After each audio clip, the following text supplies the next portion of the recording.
1976년이면 옛날이긴 합니다. 꽤 오래전입니다. 여러분, 1976년도에 연세 드신 분들은 신문에서 이런 큰 기사가 난 것 기억하실지 모르겠습니다. 신안 앞바다에서 보물선이 발견이 되었습니다. 그런데 이 보물선이 발견되기 전에 그 신안 앞바다에서 배로 한 1시간 남쪽으로 내려가면 대촌섬이라고 하는 섬이 있는데, 그 섬 출신으로 한국교회 유명한 지도자 정태기 목사님이라는 분이 있습니다. 그런데 이 정태기 목사님이 저희 교회에 와서 집회하면서 자기가 직접 경험한 얘기를 들려주었습니다. 이분이 지금 연세가 90이 넘으셨으니까 아주 옛날입니다마는, 이분이 어린 소년일 때 큰 태풍이 지나가고 나면 아버지를 따라 해변가를 나갔다는 겁니다. 그러면 그 해변가에 아주 이상하게 생긴 그릇들이나 뭐 이런저런 것들이 떠밀려 와 있다는 겁니다. 어른들이, 그리고 아버지를 따라간 정태기 박사 자신도 어른들과 함께 그것들을 주워 모아가지고 그걸 전부 두들겨 부수었다는 겁니다. 재미없는 물건이라고, 죽은 것들 쓰던 물건이라고. 그러니까 바다 밑에 있던 건데, 이게 태풍이 일면서 아마 약간의 해일도 있고 그러니까 바다 밑에 있던 것들이 떠밀려 올라오고, 그게 대촌섬으로 밀려오고 해변에 쌓였는데, 여름마다 그런 일이 있었답니다. 때로는 제법 양이 많게, 좀 작게. 그런데 정태기 박사의 후배인 한 사람이 두들겨 부수다가 예쁘장한 그릇 하나를 보고, 야, 이건 우리 집에 가져가서 케밥 그릇으로 써야 되겠다. 그냥 두들겨 부수기에는 좀 그렇다. 아무리 죽은 사람들이 쓰던 저주받은 물건이라고 해도 요건 내가 하나 집으로 가져간다. 그러고 집으로 들고 갔답니다. 그리고 여러 해를 그냥 집에 개 밥 주는 그릇으로 썼다는 겁니다. 그러다가 육지에서 손님이 왔습니다. 이분이 안목이 있는 분이었습니다. 그 개밥 그릇을 보더니 이게 아무래도 범상치 않은 물건이라고, 내가 이걸 육지에 가져가서 한번 감정을 받아볼 테니까 팔도록 해보자고. 그 뭐 개밥 그릇인데 그까짓 거 뭐 있으나 없으나 하도 진지하게 얘기를 하니까 정태기 박사님의 고향 후배가 그 사람 손에 개밥 그릇을 넘겨주었습니다. 1970년대 초반인데, 그때 수원에 30평대 아파트 하나가 300만 원이었습니다. 강남의 30평대 아파트가 1000만 원 할 때입니다.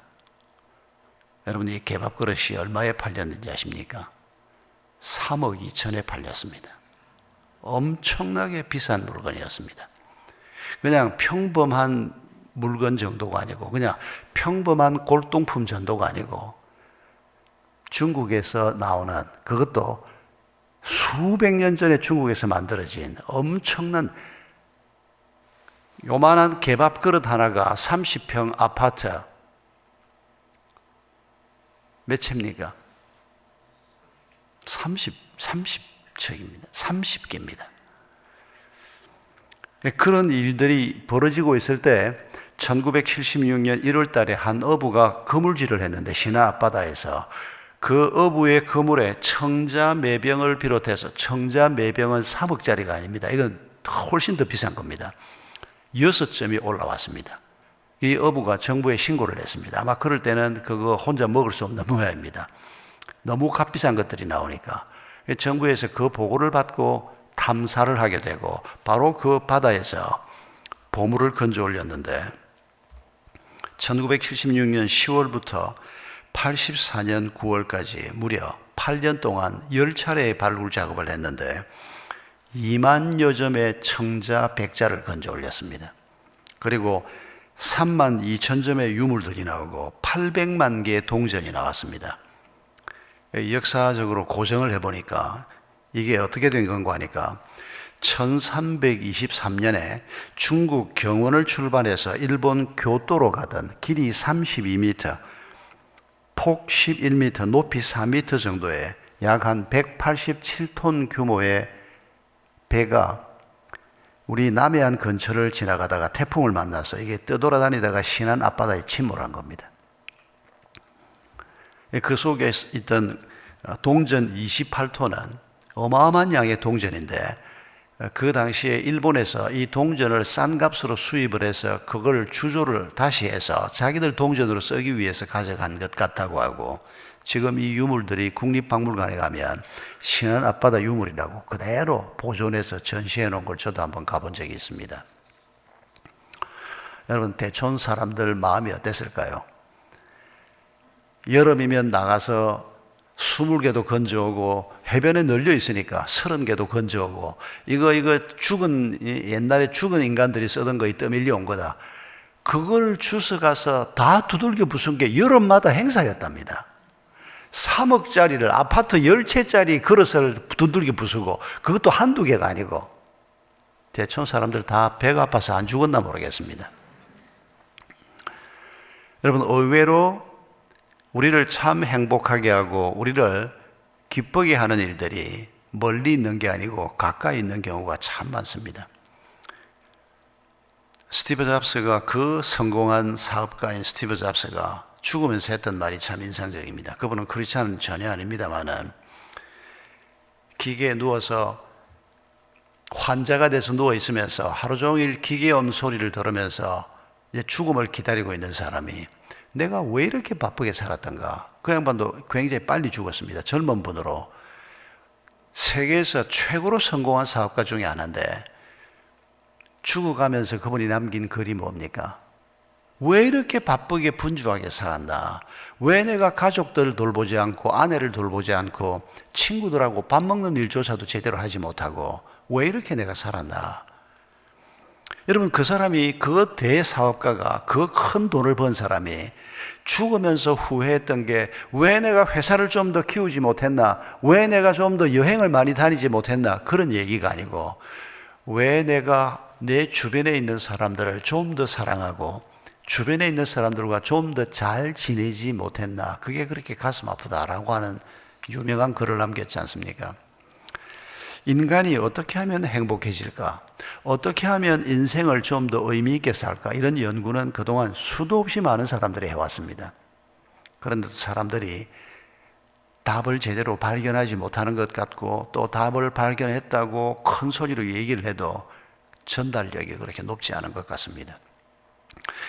그런 노력들 중에서 참 인상적인 것은 지금도 진행되고 있습니다만은, 하버드 대학의 성인 발달 연구팀이라고 하는 교수들이 주축이 된 팀이 있는데, 75년 동안 724명의 남자들을 평생을 추적을 하는 겁니다. 그리고 이 팀이 아직도 연구가 끝나지 않았습니다. 지금 현재 90대가 된 이 724명 중에 살아남은 사람들을 죽을 때까지 계속 추적을 합니다. 그런데 두 그룹입니다. 한 그룹은 하버드 대학 출신들, 지금 90대인 사람들입니다. 그러니까 이 사람들이 1950년대 대학을 다니던 사람들입니다. 미국 최고의 대학인 하버드 대학을 다닌 사람 절반, 그 다음에 절반은 시카고 빈민촌에서 자란 사람 절반입니다. 남자들만 두 그룹으로. 그러니까 이 사람들이 어릴 때부터 시작된 겁니다. 지금부터 75년, 이게 제가 읽은 지가 한 3년 됐으니까 한 78년 전에 이 일을 시작을 했는데, 이 두 그룹의 남자들이 어떤 가정 환경에서 자랐나, 어떤 교육을 받았나, 어떤 사고방식을 가지고 있나, 누구와 결혼을 했나, 그리고 낳은 자녀가 누구며, 이 사람의 주치의는 누구며, 무슨 일을 했으며, 이 사람의 가치관은 뭔가, 이런 조사들을 지금 한 78년째 지금도 계속하고 있습니다. 이 중에 상당한 숫자는 죽었습니다. 이 사람들을 조사할 때 이 사람들에 대한 인터뷰도 해마다 했지만은, 이 사람들의 배우자 인터뷰를 합니다. 배우자가 옆에서 지켜보면서 이 사람이 어떻게 살았고, 자식들에게 묻습니다.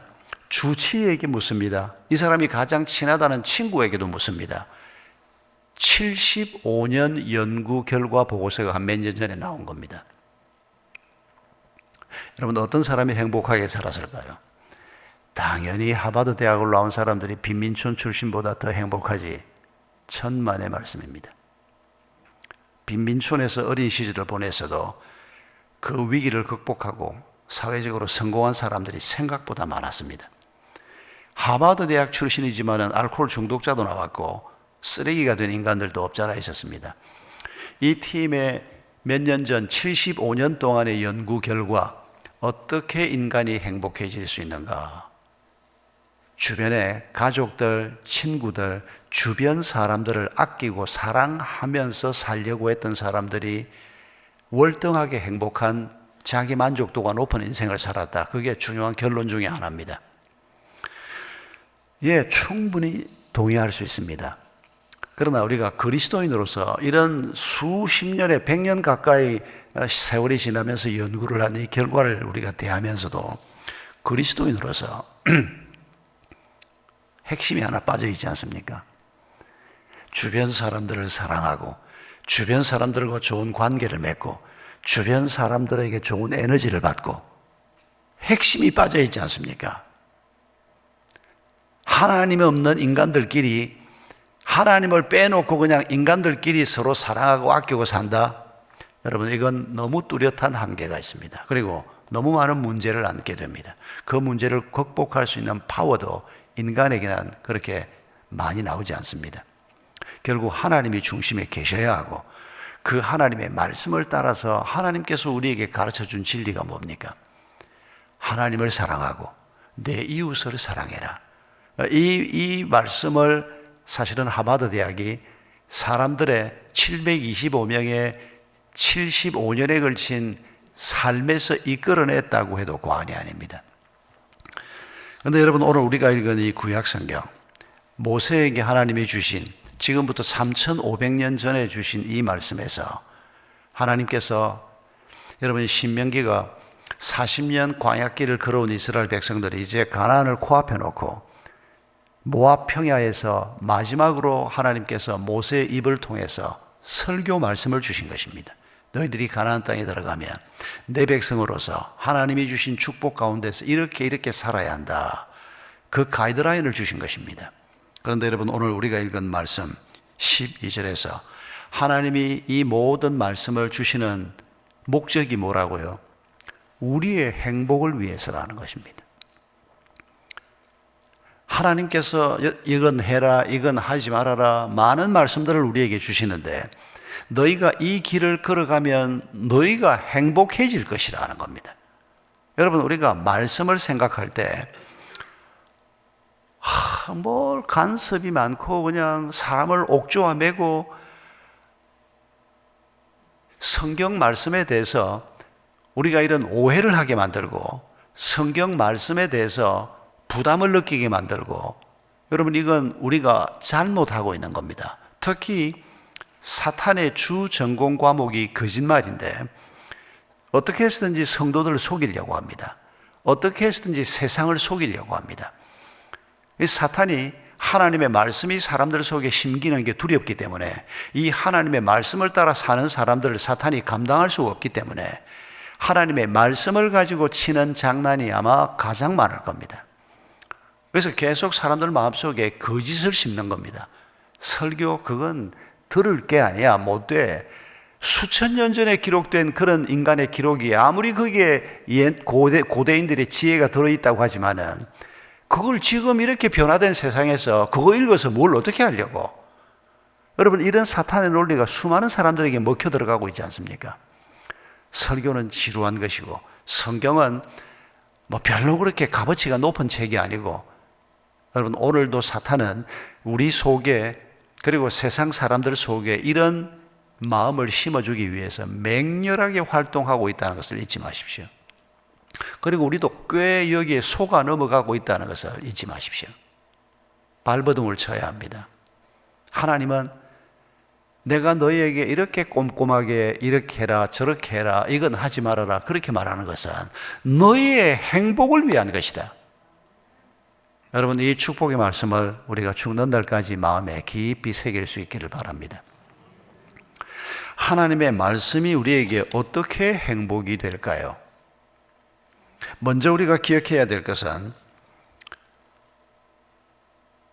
사탄이 교묘하게 아예 성경 말씀이 쓸데없는 것인 것처럼 거짓말을 하기도 하지만 성경 말씀을, 하나님의 말씀을 과대 포장해서 우리에게 들려주기도 합니다. 그러니까 성경에 대한 오해를 계속 불러일으키는 거죠. 오해 중에서 제가 보기에 우리가 오해하고 있는 것 중에서 하나님의 말씀을 많이 읽으면 행복해진다. O입니까? X입니까? 답 안 해도 괜찮습니다. 마음속으로 생각만 하십시오. 성경을 많이 읽으면 행복해진다. 자, 이 질문은 놓아두고 다음 질문을 생각해 보면 앞 질문에 답이 나올 겁니다. 하나님의 말씀을 읽는 것만 가지고는 부족하고 하나님의 말씀을 따라 살면 행복해진다. 이건 O인 걸 확실히 아시겠죠? 그런데 이 뒤 행한다라고 하는 말을 빼놓고 우리를 자꾸 착각하게 만드는 게 성경을 많이 읽으면 행복해진다로 끝나고 마는 그리스도인들을 만들어내려고 한다는 겁니다. 하루에 밥을 10끼를 먹으면 행복해진다. O입니까? X입니까? 많이 먹는 게 중요한 게 아니고 소화시키는 게 중요합니다. 그리고 그 에너지를 가지고 사는 게 중요합니다. 적당하게 운동도 하고 적당하게 일도 하고. 그거 모르는 분 없을 겁니다. 어떻게 하면 건강해집니까? 여러분 집에 건강 비결 책들 많이 있죠? 저도 암 수술 받고 나니까 성도들이 책을 자꾸 선물을 합니다. 아마 건강 비결 이런 비슷한 책을 아마 한 10권 이상 선물을 받은 것 같습니다. 친구들 중에서도 책을 보내오는 친구가 있었습니다. 어떻게 하면 건강해집니까? 건강 비결 지침서를 한 100독쯤 하면 건강해집니까? 그걸 사람들이 쓴 책이기 때문에 오류도 많이 있으니까 너무 믿을 건 아니고, 그러나 건강에 참고가 되는 전문가들의 글을 읽고 그 다음이 뭡니까? 운동하라 그러면 운동도 하고 음식 조심해야 될 거 음식 조심도 하고 살아야, 행해야 건강해지지 않습니까? 여러분 이 사실을 먼저 오늘 우리가 마음에 기억하십시다. 아는데도 참 잘 안 되는 신앙생활의 어려움 중에 하나가 바로 이렇게 행하는 것입니다. 예수님께서 마태복음 7장 24절 이하에서 뭐라고 얘기합니까? 홍수가 나고 엄청난 바람이 불 때 무너지는 집이 있고 무너지지 않는 집이 있다고 했습니다. 모래 위에 세운 집은 무너지고 반석 위에 세운 집은 무너지지 않는다라고 말씀합니다. 이건 상식입니다. 그런데 모래 위에 세운 집은 어떤 집이라고요? 하나님의 말씀을 듣기만 하는 사람. 반석 위에 집을 지은 사람은 누구라고요? 하나님의 말씀을 듣고 순종하는 사람. 우리 예수님께서 너무도 명확하게 우리에게 가르쳐 주셨습니다. 성경이 아주 명확하게 우리에게 말씀합니다. 우선에는 들어야 합니다. 읽어야 합니다. 나누어야 합니다. 말씀에 익숙한 자가 되어야 합니다. 아니고요, 어떻게 성경을 순종을 할 겁니까? 성경이 뭘 가르치는지를 모르면 어떻게 순종을 할 겁니까? 상고해야 합니다. 그리고 우리가 말씀에 익숙한 자가 되고 가정에 대해서 뭐라고 얘기하고 남편 노릇은 어떻게 하라고 하는 건지, 부모 노릇은 어떻게 하라고 하는 건지, 효도는 어떻게 하라고 하는 건지, 돈은 어떻게 벌려고 하는 건지, 낙심이 찾아올 때 어떻게 하라는 건지, 죄에 빠졌을 때 어떻게 하라는 건지, 성경은 우리 삶에 대한 중요한 얘기를 다 하고 있습니다. 세세한 것까지 다 말씀하는 건 아닌데 인생의 중요한 문제에 대해서 다 말씀하고 있습니다. 이 말씀에 익숙한 자가 되고 여기서 끝나면 안 된다는 겁니다. 이 말씀을 따라 길을 걸어가는 자가 되어야 한다는 것입니다. 여러분 3,500년 전 말씀이지만은 하나님께서 모세를 통해서 주신 오늘 이 말씀에서 우리의 행복이 어떻게 이루어진다고 구체적인 팁을 주고 계시는지 한 3가지만 더 기도 제목으로 생각해 보겠습니다. 첫 번째 말씀은 12절 말씀입니다. 이스라엘아, 내 하나님 여호와께서 내게 요구하시는 것이 무엇이냐? 곧 내 하나님 여호와를 경외하여 그의 모든 도를 행하고 그를 사랑하며 마음을 다하고 뜻을 다하여 내 하나님 여호와를 섬기고. 하나님의 말씀을 따라 살아라. 그 하나님을 경외해라. 그 하나님을 온 마음을 다해서 예배해라. 여러분, 이 말씀이 가르치는 바가 뭡니까? 하나님을 우리 삶의 최고의 가치로 여기고 살아라 라고 하는 말입니다. 하나님이 너무 귀한 분이기 때문에, 그분은 오류가 없으신 분이기 때문에 그분이 말씀하는 것은 내가 뭐든지 행하려고 하는, 왜? 그게 축복이니까. 그분이 오류가 있는 그런 아버지 같으면, 인간 아버지, 인간 어머니는 아무리 자식을 사랑해도 오류가 많습니다. 우리의 부족함 때문에 실수를 많이 합니다. 그런데 우리 하나님 아버지는 오류가 없으신 분입니다. 그래서 우리가 그분이 말한 것은 무엇이든지 바르게 알고 따라가면 거기에 참 기쁨과 평강이 있는 것입니다. 그러니까 그 하나님을 존귀히 여기는, 어떤 것과도 비교가 되지 않게 정말 존귀하게 여기는 이런 삶의 태도가 무엇을 행하든지 우리에게 있어야 한다는 것을 얘기하는 겁니다. 여러분, 하나님이 가장 지혜로우신 분이고 하나님이 가장 뛰어나신 분이고 이 세상에 어떤 것과도 비교가 되지 않는 존귀한 분이다. 그래서 항상 무슨 일을 하든지, 아이를 키우는 일에도 하나님은 뭐라고 얘기하시나, 내가 이런 상황을 만났을 때 하나님은 뭐라고 얘기하시나, 우리가 하나님을 그런 자리에 갖다 놓고 우리의 삶의 문제를 풀어갈 때 거기에 어떻게 축복이 없을 수가 있겠느냐는 겁니다. 그런데도 이 하나님을 제껴놓고 우리가 아수르를 쳐다보고 바벨론을 쳐다보고, 왜요? 강한 나라니까, 군대가 강하니까, 전투력이 뛰어나니까, 그들이 가지고 있는 문화가 너무 그럴듯하니까. 여러분, 이스라엘 백성들이 그 당시 자기를 둘러싸고 있는, 남쪽에는 애굽이 있었고 북쪽에는 아수르가 일어났고 바벨론이 일어났고 페르시아가 일어나고, 북쪽에서 계속 패권이 바뀝니다. 그리고 애굽에서도 사실은 새로운 왕조가 일어나면서 이 남북에 그 당시 문명으로는 최고라고 말할 수 있는 이런 문명들이 남북에서 계속 일어납니다. 그리고 그들이 세운 나라들이 세상 눈으로 볼 때는 강력한 나라들이 일어나기 시작합니다. 그러니까 작은 나라 백성으로 살던 이 이스라엘 백성들이 그 나라들하고는 비교가 되지 않는 하나님을 바라보고 살도록, 그거면 어떤 것과도 비교할 필요가 없는 삶을 살도록 하나님이 그들을 하나님의 백성으로 삼아 놓았는데도 마음이 자꾸 흐트러지는 겁니다. 이집트를 보면, 이집트의 피라미드를 한번 보고 이집트 사람들이 만들어 놓은 이런 저런 것들을 보면 왜 우리는 저런 게 없나? 아수르가 가지고 있는 강력한 힘을 보면, 그들이 만들어 놓은 신전을 보고 나면 왜 우리는 저런 게 없나?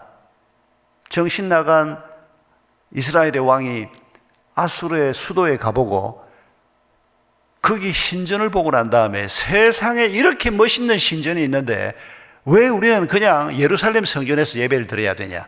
그 신전을 그림을 그리게 하고 도면을 보내서 내가 가기 전에 예루살렘에다가 이 신전을 따라서 하나 지어놔라, 이런 정신 빠진 왕도 나왔던. 그러니 여러분, 하나님이 보실 때 이게 무슨 내 백성이겠습니까? 하나님을 알기를 개똥처럼 알고 아수르의 신보다 하나님이 더 크지도 않고 오히려 더 못해 보인다고 고백하고 있는 이 인간들을 어떻게 하나님께서 하나님의 백성이라고 말할 수가 있겠습니까? 여러분, 이런 어리석음에서 우리가 벗어나야 합니다. 여러분, 제가 요새 은퇴하고 시간이 많습니다. 건축도 많이 해봤습니다. 건물을 사서 리모델링도 해보고 땅 사서 집도 지어보고 꽤 경험이 있습니다. 그래서 친구들이나 제 주변 사람들이, 목사님 우리 교회에서 이번에 어디에 땅을 좀 사서 뭘 해보려고 하는데 목사님 언제 한번 와 봐주세요. 처음에 난 농담인 줄 알았습니다. 우리 그 테니스 클럽에 있는 친구들, 후배들 중에서 그런 얘기를 하는데 농담인 줄 알고 무슨 쓸데없는 소리 하고 있어. 그러고 쳐다보니까 농담이 아니고 꽤 진지하게, 목사님 샘물교회 있을 때도 몇백억짜리 빌딩을 사서 리모델링을 했는데 그 돈 불과 130억 밖에 안 들었다면서요. 용인에 내려가셔서 땅을 8,000평을 사고 뭘 하고 그런 스토리를 아는 친구들이 지금 자기들이 이제 개척교회에서 교인들이 어느 정도 모였고, 제가 한번 집회도 갔다 온 교회입니다만은, 저를 보고 부동산에 뛰어난 식견을 가지고 있대요. 정신 빠진 사람들 같으니라고. 그냥 하나님께서 좋은 장로님들 붙여줘가지고 장로님들이 한 거지. 그게 목사가 뭘 알아서 그걸 했겠습니까? 그러나 여러분, 제가 요새 시간이 좀 있습니다. 혹시 우리 모든 민족교회 또 더군다나 새벽에 나와서 이렇게 열심히 기도하는 여러분들 중에서 혹시 뭐 집을 새로 하나 지어볼 생각이 있습니까? 제가 설교 도면 공짜로 그려드릴게요. 원하시면 내가 시공도 해드릴게요. 감리도 제가 할 수 있습니다. 돈 굉장히 작게 들어갈 겁니다. 설계도값 빼고 감리값 빼고 시공도 공짜로 내가 그냥 내 인건비를 한 푼도 안 받고 하면 꽤 싸게 할 수 있을 겁니다. 그런 집에 들어와서 살 마음이 있습니까? 정신 나간 사람 아니고는 누가 거기에 응하겠습니까? 전문가한테 부탁을 해야지 무슨 뭐 목사가 뭐 내가 뭐 건축을 전공을 했습니까? 우리가 내 인생을 살면서 그렇게 허투루 살지 않지 않습니까? 옷을 사 입어도 우리가 가격에 맞추어서 어떤 게 좀 나한테 잘 어울리는지 우리가 인생을 살면서도 전문가들의 도움을 받으면서 조심조심 인생을 살아야 실수가 적지 않습니까? 여러분, 이 인간을 누가 만들었습니까? 이 마음을 누가 지었습니까? 인간이 무너졌을 때 그 인간을 회복시키기 위해서 그의 아들을 보내신 분이 누구십니까? 여러분, 하나님이 인간을 지으셨고 하나님이 인간의 타락을 지켜보면서 가슴을 치고 아파하셨고 그 인간을 다시 회복시키기 위해서 그의 아들 예수의 생명까지도 허락하신 분이 하나님이시고 인간을 하나님만큼 더 정확하게 아는 분은 아무도 있을 수가 없습니다. 그분이 우리를 지켜보시면서 우리에게 너희가 이런 길을 걸어가면 행복해진다. 너희가 이렇게 살면 정말 빛나는 존재가 될 것이다. 너희가 이렇게 살면 그저 나 인생 하나, 내가 가지고 있는 꿈 하나를 펼치고 사는 게 아니고 하나님의 꿈을 펼치고 사는 자가 될 것이고 너희가 이 길을 걸어가면 나와 함께 이 길을 걸어가는 그런 놀라운 영광의 길을 걸어가게 될 것이다. 하나님께서 수천 년 전부터 우리에게 말씀하고 또 하고 또 하고 또 하고 오늘까지 말씀하고 계시는 것입니다. 여러분, 그런 하나님을 우리가 어떻게 함부로 대할 수가 있겠습니까? 평생을 살아온 부부만 해도 가장 귀한 존재로 부모님만 생각해도 눈물이 나오고 너무 감사해서 여러분, 우리가 인간관계 속에서도 내 주변에 하나님이 허락하신 분들을 이렇게 소중히 여길 수밖에 없는, 저도 은퇴를 하고 나니까 사람에 대한 소중함이 더 많이 느껴집니다. 하나님이 그때 그런 장로님을 보내주시고 그런 일꾼을 보내주시고 그래서 이런 돌파를 할 수 있었고, 그런데 우리가 감사하는 그 모든 일의 배후에 하나님이 계신다는 것입니다. 우리의 아빠 되신 하나님. 그러니 우리가 어떤 상황 속에서지 코로나가 있든지 없든지 돈을 좀 벌었든지 못 벌었든지 애가 아프든지 말든지 애가 대학 시험에 붙었든지 떨어졌든지 어떤 상황 속에서도 하나님을 가장 존귀히 여기는 마음, 하나님이야말로 어떤 것과도 비교될 수 없는 분이라는 마음, 이 마음을 가지고 살아라 라고 하는 말씀이 12절 말씀입니다. 모세가 지금 그 얘기를 자기의 생명처럼 아끼는 이스라엘 백성들 앞에서 선포하고 있는 것입니다. 여러분, 죽는 날까지 우리가 이런 태도를 잘 견지할 수 있기를 바랍니다. 그러면 늘 우리가 제대로 된 자리에 서 있을 수 있을 것입니다. 혹 실수해도 하나님이 적각 깨닫게 하시고 우리가 잘못돼도 하나님이 야단을 쳐서라도 우리를 다시 그 자리에 갖다 놓는 이런 축복을 누리게 될 것입니다. 14절에서 하나님이 이런 말씀을 하십니다. 하늘과 모든 하늘의 하늘과 땅과 그 위의 만물은 본래 네 하나님 여호와께 속한 것이로되. 여러분, 이 말씀을 들었던 이스라엘 백성들이 어디에 있었다고요? 모압 평야에. 가나안 땅은 아직 들어가지도 못하고 있습니다. 40년 전에 하나님께서 가나안 주겠다고 해서 이집트를 빠져나왔는데 조상들의 잘못으로 이 광야길을 40년을 걸었습니다. 지금 갈렙과 모세와 여호수아를 빼고 나면 제일 나이 많은 사람이 이때 몇 살이었습니까? 60세가 채 안 됐습니다. 왜요? 40년 전에 12정탐꾼을 보내었다가 그 보고를 듣고 두 사람만 올라가자, 하나님이 주신 저 땅을 우리가 차지할 수 있다. 나머지 10사람은 거기 살고 있는 사람들은 장대하고 우리는 메뚜기같이 보잘것없다. 올라가면 다 죽는다. 그런데 백성들은 다 어떻게 그 보고를 들었습니까? 10사람의 보고를 듣고 우리가 이제 죽게 되구나, 우리를 죽일 곳이 없어서 하나님이 여기까지 데리고 나왔느냐, 밤새도록 울고 통곡하는 사태가 벌어졌습니다. 여호수아와 갈렙의 보고를 그들이 받아들이지 못했습니다. 그때 하나님께서 내리신 엄명이 무엇입니까? 길을 다시 돌려라. 가나안 땅으로 가던 길을 다시 광야로 다시 돌려라. 그리고 40년 동안 너희들이 이 길을 돌면서 다시 훈련받아야 되겠다. 그리고 20살 이상 모든 어른들은 이 광야에서 다 묻혀야 한다. 너희들이 포로로 잡힐 것이라고 울면서 외쳤던 너희의 아이들이 그 땅을 들어가게 될 것이다. 하나님이 다 멸하지 않은 것이 참 은혜지요.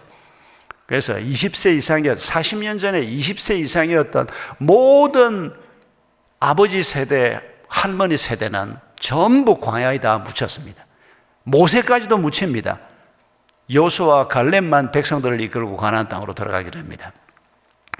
아무것도 없습니다. 아직도 그저 있는 건 하나님이 내 아버지시라고 하는 이 믿음 하나 있고, 하나님의 약속 외에는 눈에 보이는 모든 건, 저건 모압 땅이고 저 뒤쪽에는 암몬 땅이고 저거는 남의 땅이고 지금 자기들이 텐트를 치고 있는 여기도 잠깐 머물렀다가 또 나가야 할 땅이고 아무것도 가지지 못했습니다.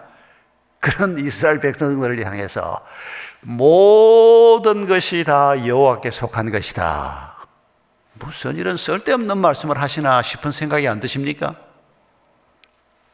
옛날 얘기를 하면 그런 생각이 들 수 있습니다. 그런데 우리 얘기를 해봅시다. 나는 아직 전셋집 살고 있고 내 이름으로 된 집도 한 칸 없고 나이는 벌써 50이고 저금 해놓은 돈도 별로 없고 조금 저금 해놨다가 그냥 사고 나서 톨랑 털어먹고 아무것도 없고 앞으로 열심히 살아봐야 아파트값 계속 뛰어서 내 집 마련할 가능성은 별로 없어 보이고, 여러분, 우리가 이스라엘 백성들 입장으로 돌아가서 가만히 생각하면 우리 가운데 그래도 집이라도 한 칸 가지고 조금 그래도 여유 있게 물질적으로 살 수 있는 분들이 우리 가운데 한 절반 정도밖에 안 될 겁니다. 대한민국 평균을 생각하면. 아직도 대한민국 절반은 집이 없습니다. 자기 소유의 집은 없습니다. 내가 별로 가진 것도 없고 부모를 잘 만나지 못해서 그랬는지 가방끈도 짧고 그냥 평범하게 이렇게 내가 살고 있는데, 그런 나를 앉혀놓고 하나님이 야, 이 대한민국 땅이 다 내 거다, 저 건너편에 중국 땅도 다 내 거다, 저 건너편에 미국, 아프리카, 남미 다 내 거다. 무슨 소용이 있는 소리를 하나님이 하시는 겁니까? 왜 이런 소리를 하시는 겁니까? 그러면 나한테 어디 뚝 잘라서 한 10,000평이라도 주든지. 그러면 여러분, 우리에게 뭘 지금 생각해 보라는 겁니까? 네 이름으로 뭘 가지지 못했다고, 네 손안에 뭘 쥐지 못했다고 그것 때문에 네가 낙심하고 슬퍼하느냐? 네 아버지가 모든 걸 가지고 있고 이 아버지가 너를 위해서 필요한 건 필요한 때마다 공급하겠다고 약속을 했고 40년 동안 네가 그걸 누리고 살지 않았느냐? 네가 농사 지었냐? 아침이면 만나가 와 있고 40년 동안 옷 한 벌 가지고 옷이 떨어지지 않고 신발이 떨어지지 않고 내가 너를 그렇게 지금 인도하고 있지 않느냐? 네가 가나안 땅에 들어가거든 네 힘으로 그거 얻은 것처럼 생각하고 살지 말고 뭘 좀 주더라도 하나님이 우리에게 은혜로 주신 것을 늘 마음에 기억하면서 감사함으로 살아라. 그 얘기를 지금 하고 계시는 거 아닙니까? 여러분, 오늘 우리가 내 이름으로 뭘 좀 가졌다고 해서 그게 내게 아니고 하나님이 그저 우리에게 잠깐 맡겨놓은 겁니다. 내 이름으로 된 게 뭐 없다고 해서 내가 밥을 굶고 살 사람도 아니고, 왜요? 하나님이 먹고 마실 것을 걱정하지 말라고, 내가 너에게 다 공급하겠다고. 이 말씀을 믿는 사람이라면 내 이름으로 집 한 칸이 없어도 그것 때문에 그냥 죽어야 되겠다고, 내가 인생 헛살았다고 그러지 않는다는 겁니다. 영원한 집이 우리 앞에 있고 우리 아버지께서 오늘도 모든 것을 다스리고 계시는데, 여러분, 이런 하나님의 통제권을 우리가 믿는다면 내가 뭘 좀 더 소유했다고 교만하지도 않고 뭘 좀 갖지 못했다고 내가 아파하지도 않고 주신 것으로 감사하고,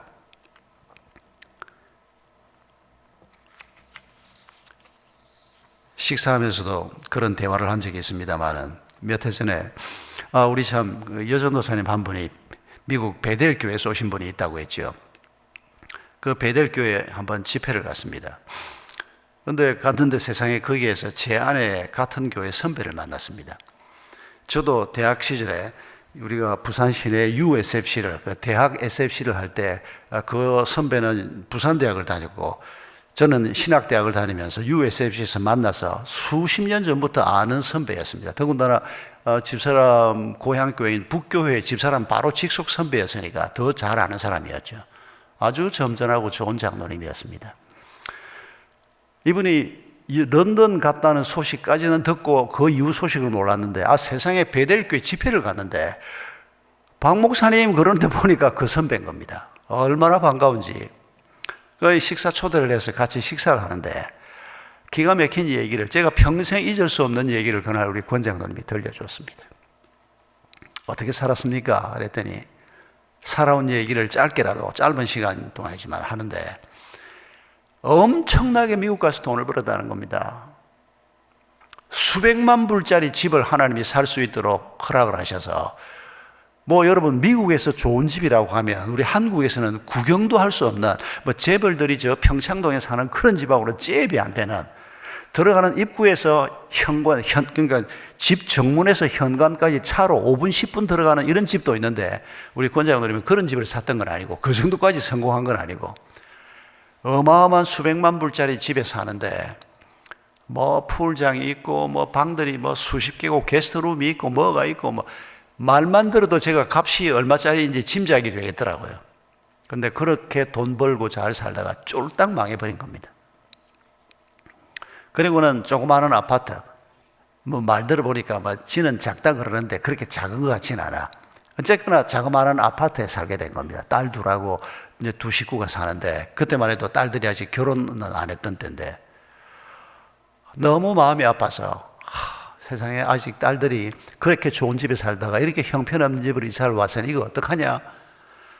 어느 날 딸하고 같이 얘기를 하는 중에 아빠가 무능해서 미안하다 그랬더니 고등학생이던 큰딸이 뭐라고 얘기를 했는고 하니까, 아빠, 나는 내 방에 누워있으면 옆방에 있는 엄마 아빠 얘기 소리가 들리고 아빠 숨소리까지 들리는 이 집이 너무 좋다고. 전에 살던 집은 아빠 엄마가 돈벌이 한다고 바빠가지고 집에 들어와도 엄마 아빠는 보기 어렵고, 집에도 지방에 박혀 있으면 아빠가 들어왔는지 나갔는지 집이 크니까 그 집은 너무 인간미가 없고 재미없었고, 지금 이 집이 너무 좋아. 우리 권장로님이 하는 말이, 내가 망한 게 아니구나. 내가 망한 게 아니구나. 여러분, 우리는 돈을 많이 벌었으면 성공했다고 생각합니다. 돈이 없어지면 망했다고 생각합니다. 돈에 최고의 가치를 두면 우리가 그렇게 생각하게 됩니다. 내 손에 있는 것이라야 내 것이다 라고 생각하면 그런 식으로 생각합니다. 그러나 내 손에 있든지 없든지 하나님이 모든 것을 가지고 계시고 그 하나님이 필요할 때 내게 주실 수도 있고 거두어 가실 수도 있고, 우리가 이런 방식으로 하나님의 청지기됨을 인정하고 하나님의 주권을 인정하고 살면 여러분, 우리가 이 땅에서 정말 행복한 사람으로 살 수 있을 것입니다. 물질적인 욕심을 이겨낼 수 있을 것입니다. 여러분, 우리의 물질뿐만 아니고 우리의 시간도 주님의 것인 것을 고백하십니까? 내게 속한 모든 것이 내 것이 아니고 주님의 것임을 고백하십니까? 그러면 우리가 하나님이 내게 선물로 주신 그 은사를 가지고 그 시간을 가지고 하나님이 말씀하신 길을 걸어가야 하지 않겠습니까? 그것만 우리가 잘 배우면 이 땅에서 정말 복된 인생, 존귀한 인생을 살 수 있다고 주님께서 우리에게 말씀하시는 겁니다. 마지막으로 한 가지 더 우리가 오늘 본문에서 확인하는 것은 17절 이하의 말씀입니다. 17절 이하에서 하나님께서 뭐라고 말씀하십니까? 고아와 과부를 위하여 정의를 행하고 나그네들을 잘 섬겨라. 한마디로 약자를 잘 섬기라 라고 하는 얘기입니다. 성경에서 특별히 약자들을 잘 섬기는 일이 강조되고 있습니다. 약자들이 먹을 것이 없어서 아파할 때 너희가 나누어 줄 것이 있으면서도 그들에게 나누어 주지 않으면 내가 그들이 아파하면서 외치는 그 소리를 듣고 너를 벌하겠다고, 가진 자를 벌하겠다고. 왜요? 그 가진 거 주님이 주신 건데 밥을 굶고 있는 사람이 있고, 내가 예수 때문에 마음이 부유한 자가 됐는데, 마음이 황량해진 자가 있는데, 그런 사람을 하나님께서 돕기를 원하는데, 하나님의 백성된 내가, 하나님의 자녀된 내가, 나를 통해서 하나님이 그들을 돕기를 원하는데, 내가 내 것이요 하고 움켜쥐고, 내 시간을 움켜쥐고, 내 재능을 움켜쥐고, 내 물질을 움켜쥐고 연약한 사람들을 돌아보지 않는다면 그 책임을 묻겠다고. 연약한 사람들을 도우라고 하는 하나님의 말씀을 따라 우리가 이 길을 걸어가면 거기에 참 행복과 기쁨이 있을 것을 주님께서 약속하고 계십니다. 신앙생활을 하면서 내 주변에 약자가 누군가를 살펴보지 않고 사는 사람은 화근할 수 있습니다. 평소에 기쁨 누리지 못할 겁니다. 하나님의 말씀을 그렇게 개떡같이 알고 사는데 무슨 기쁨이 있겠습니까? 기껏 기대하는 건 돈이 주는 기쁨이라 생각을 하고, 세상 사람들도 다 아는 그런 기쁨이나 노리고 사는 그런 사람에게 하나님이 주시는 기쁨이 어떻게 있을 수가 있겠습니까? 하나님은 약자에게 너무 관심이 많은 분입니다. 수천 년 전부터 가나안 땅에 자기 백성들을 들여보낼 때부터 너희들 가운데 약자, 대표적인 약자들이 고아와 과부와 나그네들이었습니다. 너희가 추수를 할 때도 싹 다 거두어들이지 마라. 이삭들이 좀 남게 하고, 그러면 그 가난한 사람들, 연약한 사람들이 추수가 끝난 밭에 와서 부끄럽지 않게 그것들을 거두어 가서 끼니라도 해결을 할 거 아니냐. 여러분, 이런 법을 왜 하나님이 자기 백성들에게 주셨겠습니까? 하나님의 마음을 품고 살라는 겁니다.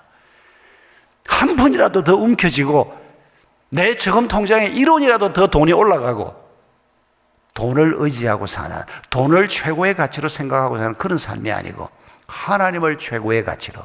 그러면 하나님이 말씀하신 것을 내 삶의 지침으로, 그래서 추수를 할 때도 포도원에서 포도를 거두어 드릴 때도 싹 다 따는 게 아니고 덤성덤성 좀 남겨놓으면 새가 와서 쪼아 먹기도 하고 가난한 사람들이 와서 그걸 거두어 가서 먹게 하는, 여러분 3,500년 전부터 하나님께서 자기 백성들에게 이런 법을 주셨습니다. 유대인들이 예수를 믿는 믿음이 없이 살아도 구약 성경이 주신 이런 지혜 때문에 유대인들이 전 세계 민족들 중에서 가장 잘 사는 민족이 된 거 우리가 잊지 말아야 합니다. 여러분, 그건 믿음 때문이 아닙니다. 기부를 받는 사람들이 있습니다. 그러니까 기부 받는 일에 전문가들인 사람이 있습니다. 몇 년 전 통계를 보니까 하버드 대학이 전 세계 학교들 중에서 기부금 모금 액수가 1위였습니다. 그리고 대학 순위도 1위였습니다. 그렇게 전 세계에서 주로 미국 사람들이지만은 돈을 모아가지고 학교에 연구비로 주고 교수들에게 주고 학생들 장학금 주고 시설 확충하고 1위가 하버드 대학입니다. 2위가 예일 대학입니다. 그 순서가 그 기금 모으는 순서가 대학 서열하고 거의 같은 걸 제가 본 적이 있는데, 그 하버드 대학이 그 당시에 몇 년 전 제가 글을 읽을 때 당시에 300명의 펀드레이즈들이 있었습니다. 풀타임으로 완전히 그 일만 하는 사람이 300명이 있는데 그거 훈련시키는 학교도 있습니다. 어떻게 하면 사람들에게 기부금을 많이 받는가? 저도 이거 전문가 중에, 한국에서는 전문가 중에 한 사람이기 때문에 학교를 하면서 교회 일은 놔두고라도 선교를 하면서 어떻게 하면 기부금을 받는가? 전문가들을 모셔와서 저도 교육받고 우리 교사들도 함께 교육받고 이사들이 교육받고 이런 거 많이 해봤습니다. 전문가들이 역시 전문가들이더라고요. 미국 가서 그런 전문가들과 함께 훈련을 받고 한국에 와서 일하는 장로가 있습니다. 그때는 제가 만났을 때는 집사였습니다만, 이런 분들이 와서 강의하면서 해준 얘기 중에 하나가 뭔가 하니까, 어떤 도시에 있는 대학 혹은 병원 어떤 단체에서 전문가에게 와서 우리를 좀 도와주세요. 우리가 한 100억 정도 모금을 해서 앞으로 뭘 좀 해보고 싶은데 당신이 와서 좀 도와주세요. 그러면 전문가가 계약을 하지 않습니까? 내가 100억 프로젝트를 몇 년 안에 진행을 하도록 돕기로 하고 1년 동안 얼마의 돈을 받기로 하고 이런 계약을 해놓고 난 다음에 계약이 딱 성사가 되면 이 사람들이 제일 먼저 하는 게 뭔가 하니까 그 도시에 유대인 공동체가 있는가부터 찾기 시작한다는 겁니다. 유대인들은 어떤 도시에 들어가서 살든지 간에 그 도시에서 살면서 돈을 벌지 않습니까? 그러면 그 도시의 연약한 사람들에게 투자하는 일부터 먼저 시작하는 게 몸에 배어 있습니다. 모세 때부터 하나님이 가르친 겁니다. 조상 대대로 가르친 겁니다. 그 도시에 들어가서 내가 돈을 벌었으니 이 도시의 약자들을 위해서 반드시 기부하고 그들을 돕는 일을 해야 한다. 인간의 지혜로도 이건 뛰어난 지혜입니다. 유대인 공동체가 그 도시에 있으면 모금 활동은 아주 쉽고, 유대인 공동체가 없으면 굉장히 일이 빡세게 된다. 그게 미국의 모금 전문가들이 일반적으로 가지고 있는 생각이라는 겁니다. 여러분, 한국에도 지금 기부운동이 많이 일어나고 있고, 최근에도 내 재산의 절반을 사회를 위해서 내놓겠습니다. 이런 사람들이 지금 나타나고 있는 게 얼마나 감사한 일인지 모릅니다. 그들이 그리스도인인 게 얼마나 감사한지 모릅니다. 여러분, 이런 운동이 시작될 때, 예를 들어서 부산대학이 혹은 부산에 있는 어느 병원이 우리가 앞으로 한 1,000억 프로젝트를 몇 년 동안 해서 지역사회를 이렇게 섬기려고 하는데 당신이 와서 이걸 좀 지휘를 해주세요. 그럴 때 그런 사람이 그 지역에 교회가 몇 개가 있느냐, 예수 믿는 사람들이 몇 %나 살고 있느냐, 이 사람들이 먼저 기부를 해주면 지역사회가 빛이 날 거다. 여러분, 이런 평가가 나오는 날이 오기를 기대하십시다. 우리가 그런 주역들이 되기를 기대하십시다. 교회에서만 우리가 뭐를 하는 게 아니고 하나님께서 이 교회에 모인 우리만 섬기라고 이 교회를 만들어 놓았겠습니까? 아닙니다. 우리를 통해서 김해를 섬기고 대한민국을 섬기고 모든 민족을 섬기도록 우리를 여기에 불러 모았다는 것을 잊지 마셔야 합니다. 특히 연약한 사람들. 여러분, 오늘 우리 주변에 약자가 누군지, 교회가 그런 사람들에 대한 관심이 없고, 성도가 내 주변에 밥 못 먹는 사람, 내 주변에 나그네가 누구며, 내 주변에 가슴 아파하면서 잠 못 이루는 사람이 누군지에 대한 관심이 없다면 우리는 벌써 하나님에 대한 관심이 없는 겁니다. 종교 행위에 익숙한 것을 신앙이라고 생각하면 안 됩니다. 하나님의 마음을 품고 하나님이 말씀하신 그 말씀을 붙들고 한 걸음 한 걸음 길을 걸어갈 줄 아는 사람, 그 사람에게 행복이 약속되고 있습니다. 우리가 하나님을 섬긴다고 하면서 제대로 섬기지 못하고 말씀에만 익숙해지고 행함을 없으면 신앙생활은 곧 문제에 봉착하게 됩니다. 듣는 귀는 점점 높아져 가는데 삶에서 얻는 기쁨이 없으면 계속 이게 꼭 마약 먹듯이 마약처럼 되어버리고 맙니다. 마약을 처음 먹으면 강도가 좀 약한 걸로 시작을 해서 점점 센 걸 먹어야 말이 이게 약이 먹히지 않습니까? 꼭 마약처럼 성경 말씀을 대하는 사람들이 교회 안에 꽤 많이 있습니다. 말씀을 들어서 꽤 압니다. 어떤 장로님은 저한테 그렇게 얘기하더라고요. 아침에 주일 아침에 교회 가서 주보를 딱 보고 설교 제목 본문, 그래서 본문을 한번 쭉 읽어보면 오늘 목사님이 어떤 설교를 하겠구나, 틀림없다는 겁니다. 그 장로님 말이. 성경에 그렇게 익숙해진 겁니다. 평생을 설교를 듣고 살았으니까. 저희 교회 권사님은, 열심히 있는 권사님은 토요일 날 교회 사무실로 전화를 합니다. 내일 박 목사님 설교 본문 제목이 뭡니까? 그 본문 제목을 가지고 토요일 날 집에 앉아서 큐티를 합니다. 그러면 1대지, 2대지, 3대지 혹은 핵심 가치 혹은 이런 거, 그리고 적용 이런 걸 자기가 혼자서 큐티 하면서, 딥 큐티 하면서 만드는 겁니다. 그 메모를 들고 주일마다 교회를 오는 겁니다. 그걸 들고 앉아서 박 목사님은 오늘 본문을 이렇게 해석을 하는구나. 내가 그 권사님 있다는 얘기를 듣고 설교 준비에 더 바짝 정신을 차리고 합니다. 말씀에 대해서 우리가 그런 열정을 가지는 거 참 중요한데 그것만으로는 안 된다는 겁니다.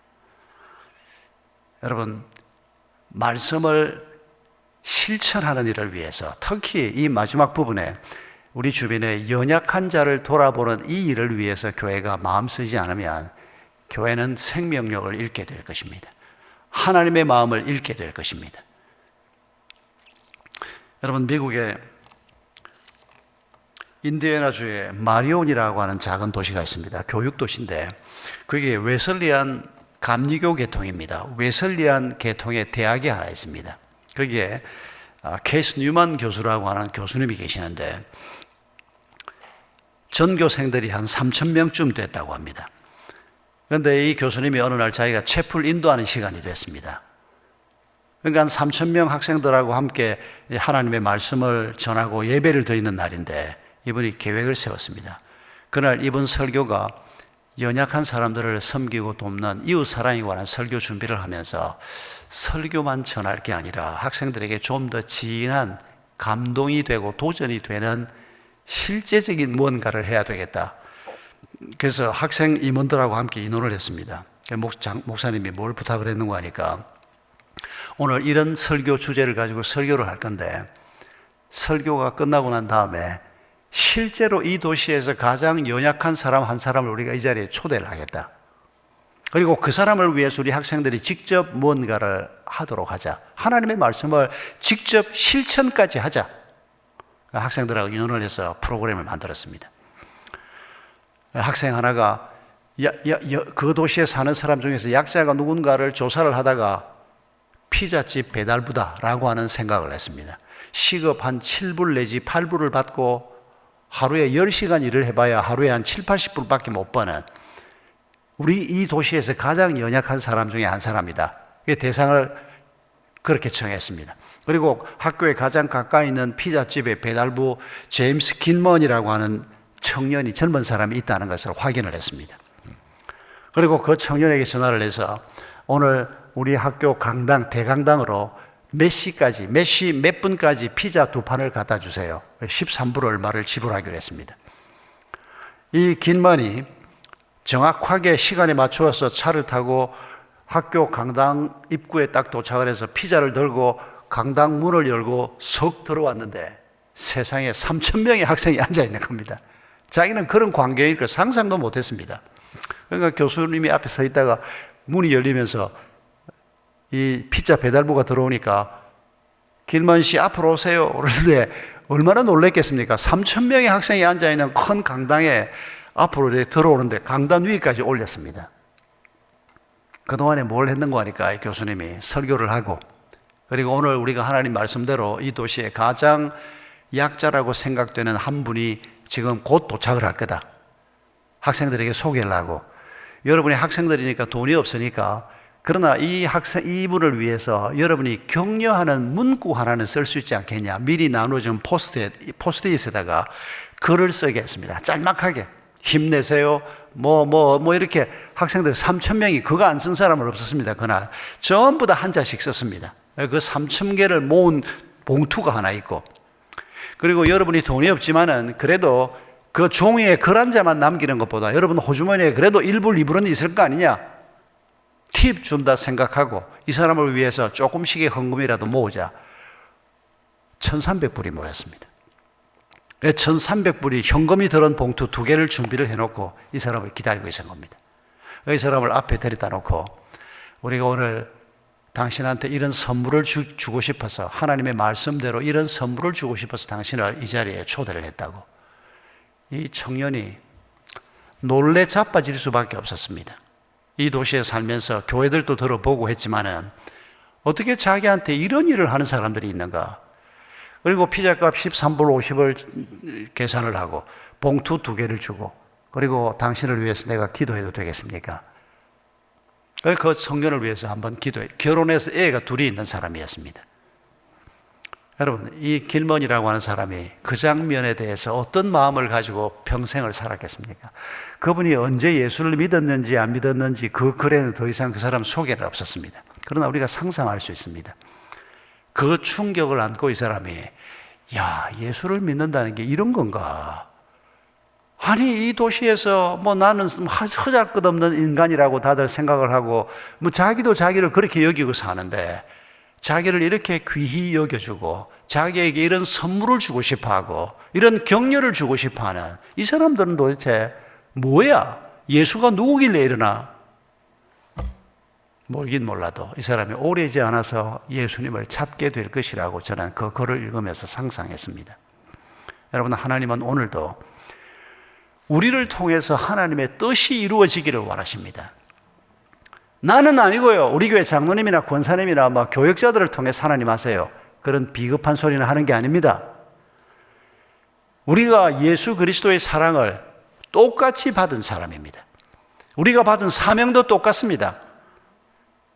여러분, 우리가 이런 마음을 가지고 하나님의 말씀을 상고하고 그 말씀을 따라 행하는 일을 주의 성령께 의탁하면서 대단한 신앙적인 경험을 하지 않아도 괜찮습니다.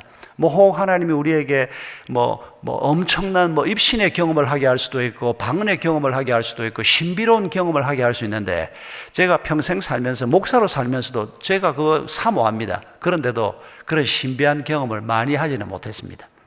주로 말씀 사역적으로 하나님께서 은혜를 주셨고, 신비한 경험은 그렇게 많이 하지는 못했습니다. 그러나 경험이 문제가 아니고 우리에게 주신 그 말씀을 붙들고 한 걸음 한 걸음 길을 걸어가다 보면 놀라운 일을 우리가 경험할 것입니다. 반드시 경험할 것입니다. 이 세상에서부터 하나님의 나라는 이루어집니다. 내가 있는 그곳에 하나님을 모시고 서 있는 나의 삶의 자리에서부터 하나님의 나라는 시작이 되는 것입니다. 여러분, 이런 긍지와 이런 자부심을 놓지 마시기 바랍니다. 하나님이 예수의 생명을 값주고 바꾼 나를 놓고 내가 나를 별 볼 일 없는 인간이라고 생각하는 이런 우를 범하지 마시기 바랍니다. 하나님이 그렇게 귀히 여기는 사람인데, 다른 사람을 볼 때도 하나님이 저 사람을 그리스도인으로 얻기 위해서 예수의 생명의 값을 지불을 했는데, 내가 그 사람을 나한테 좀 실수했다고 별거 아닌 사람으로 여기고 함부로 대하고, 가난하다고 혹은 성질이 더럽다고 이런저런 이유로 우리가 내 이웃을 함부로 대하는, 말씀에서 벗어난 이런 태도를 취하는 것이 아니고, 말씀을 귀히 여기면서 그 말씀을 따라 우리의 길을 걸어가면서, 그럴 때 하나님이 공급하는 행복과 기쁨과 평강을 오늘 내 삶의 자리에서부터 누리는 축복이 우리에게 있기를 바랍니다.